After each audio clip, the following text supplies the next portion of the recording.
একদিনের কথা, মক্কার মাটিতে মুসলমানদের জন্য জীবন হয়ে উঠেছিল অসহনীয়।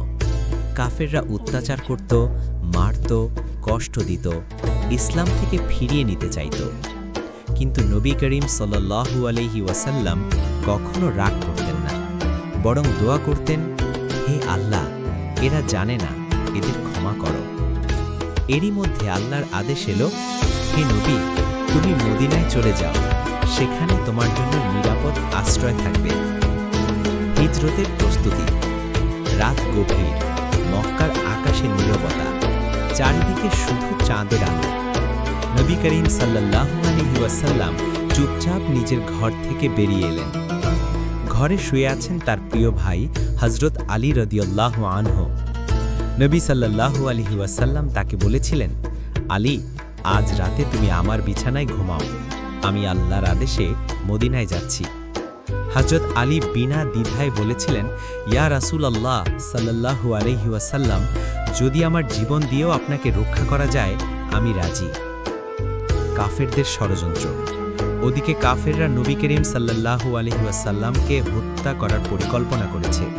তারা ঘিরে রেখেছিল তার ঘর, কিন্তু আল্লাহর কুদরতে নবী সাল্লাল্লাহু আলাইহি ওয়াসাল্লাম বেরিয়ে গেলেন তাদের চোখের সামনে দিয়েই।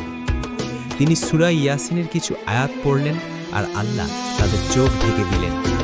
তারা তাকে দেখতে পেল না। মক্কা থেকে মদিনার পথে নবী করিম সাল্লাল্লাহু আলাইহি ওয়াসাল্লাম তার ঘনিষ্ঠ সঙ্গী হযরত আবু বকর রাদিয়াল্লাহু আনহুকে নিয়ে বেরিয়ে পড়লেন মদিনার পথে। তারা প্রথমে আশ্রয় নিলেন সৌর গুহায়, গারে সৌর। 3 দিন 3 রাত তারা সেখানে ছিলেন। কাফেররা সারা দেশ খুঁজতে লাগল, এমনকি গুহার মুখ পর্যন্ত এসে দাঁড়ালো।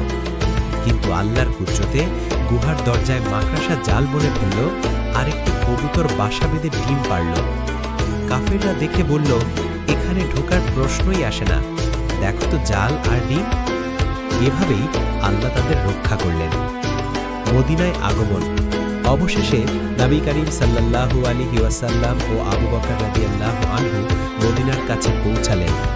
মানুষরা অপেক্ষা করছিল, ছাদের উপর উঠে তাকিয়েছিল, মুখে মুখে গান গাইছিল, তলা আল বদরু আলাইনা মিন সানায়াতিল ওয়াদা ওয়াজাবা শুকরু আলাইনা মা দাআ লিল্লাহি দাঈ। অর্থ, আমাদের উপর পূর্ণ চাঁদ উদিত হয়েছে, আল্লাহর পথে ডাক দেওয়া নবীর জন্য আমাদের কৃতজ্ঞতা। নবী করিম সাল্লাল্লাহু আলাইহি ওয়াসাল্লাম মদিনায় প্রবেশ করলেন, সবাই খুশিতে কেঁদে ফেলল। সেদিন থেকে ইসলাম ছড়িয়ে পড়ল পৃথিবীর কোণে কোণে। শিক্ষণীয় কথা। আল্লাহর প্রতি পূর্ণ ভরসা রাখলে তিনি রক্ষা করেন, কষ্টের পরই আসে শান্তি। নবী করিম সাল্লাল্লাহু আলাইহি ওয়াসাল্লাম আমাদের শেখালেন, সব বিপদের মাঝেও ধৈর্য ও ঈমান হারাতে নেই।